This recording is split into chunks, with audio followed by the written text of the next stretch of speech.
Amortentia smelled like countless afternoons hidden behind thick stone walls. Hours spent laughing, spellwork crackling against metal, the sharp tang of sweat and fire lingering in the air. I smelled Ominous's singed robes, Anne's pumpkin juice, Sebastian's dusty books. And then threading through it all, clearer now than ever, his scent, rising from the flask in my hand, drowning out everything else. My eyes fluttered shut.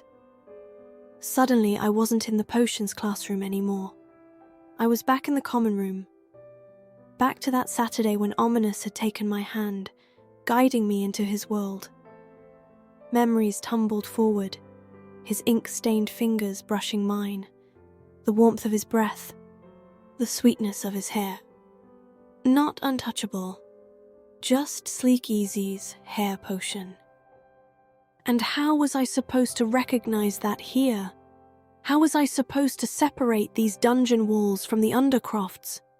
How was I supposed to smell him in the cauldron when he was standing right there?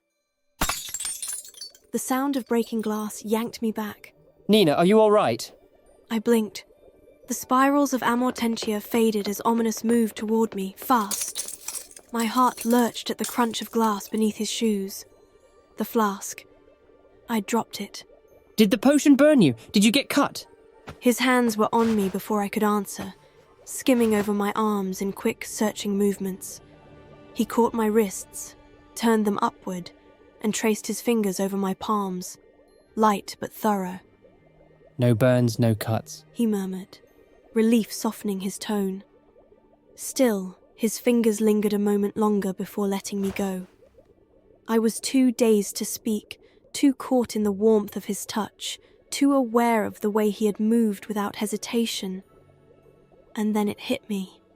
I kept forgetting. He could see me. Not with his eyes, but in his own way, reading every detail, the heat in my cheeks, the erratic jump of my pulse. I swallowed thickly. What happened? He asked, calm but curious. I looked away, focusing on the curve of his neck instead. Bad idea. It only reminded me of the last time we'd stood this close. His tie caught in my grip, my breath uneven.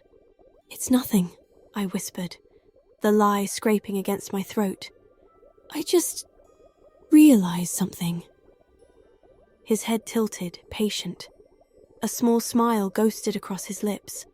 Realized what your potion smells like? I hesitated. His expression was open, expectant. I think it's the Undercroft. The words landed like stones, and his expression faltered. Oh. His voice was quiet. I see.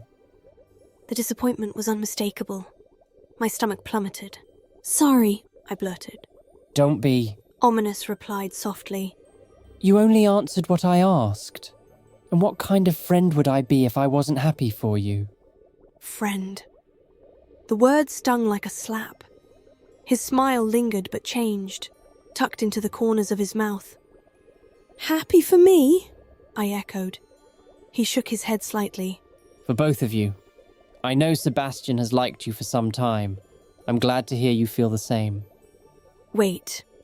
What? He mistook my shock for confirmation, his lips tensing. He was the one who showed you the Undercroft, wasn't he? My heart, which had been sinking, now hammered for a different reason. Ominous, I started, faltered, then gathered myself and met his gaze. My potion smells like home, the people in it. But most of all, my throat went dry. Just say it. Most of all, it smells like inky fingers, pine, parchment, and Sleezeazys' hair potion. You. What? His voice barely rose above a whisper. It smells like the Undercroft, I admitted. But between the shards on the floor, the only scent I can clearly make out is... I drew a breath. The unmistakable perfume of Sleezeazys' hair potion. Silence stretched. Then, slowly, he raised a hand to the back of his head, as if confirming that, yes, he did in fact use hair products. A laugh bubbled in my throat at the sheer absurdity of the moment. His expression wavered between incredulity and something close to hope, and my body felt charged, like I'd dropped thunder brew instead of Amortentia. And then he smiled, not a smirk, not polite restraint, a bright, unguarded grin that crinkled his eyes. I couldn't help it. I mirrored it, forehead creasing in relief and disbelief. So, Ominous said at last, voice warm with amusement.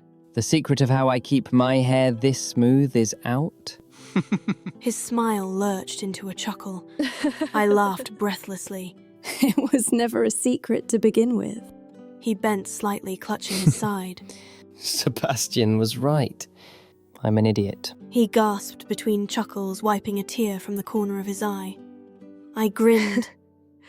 We both are. He straightened, face glowing. It would appear so. And somehow, in the midst of it all, he had moved closer. His face hovered inches from mine. His voice lowered, breath brushing my cheek. Then I suppose it's fair I tell you what I smell. He drew in a slow, deliberate breath. I smell the ginger tea we share when the common room is quiet, just the two of us. I smell chocolate because you can't go a day without it, and sometimes there's still a trace on your lips. His voice dipped, sending a shiver through me. And I smell mallow sweet. The one in your hair soap. My mallow sweet soap. The scents. My scents. He'd listed them so deliberately, so effortlessly, as if he had always known. Maybe he had. The classroom faded. So, I whispered, voice shy but steady. You like my hair products too? I do. His lips twitched. And I've liked them for some time. I couldn't breathe.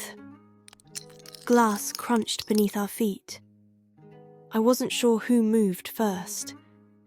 Maybe it was me, drawn by the low warmth of his voice. The way his fingers had so easily traced the shape of my hands only moments ago. Or maybe it was him, emboldened by my closeness, by the way I hadn't stepped back. Our foreheads were almost touching. His hands came up, hesitant, waiting, brushing my chin, my jaw, my cheek. Then, Miss Carve, Mr. Gaunt. Professor Sharp's voice cut through like a cold gust of wind. I recoiled, nearly stumbling over nothing. Ominous straightened smoothly, his hand closing around my wrist to steady me. Sharp's glare flickered from us to the floor. If you're both quite done fraternizing over spilled Amortentia, clean up and leave. Now. My face caught fire. Yes, sir, I muttered, bending low for the shards, mortified. But as I reached for a particularly jagged shard, I felt it, a hush against my skin. When I looked up, Ominous crouched beside me, fingers grazing mine. His expression was calm, and my shoulders loosened. Reparo, He murmured. The pieces stirred, the vial slowly mending itself with a soft click.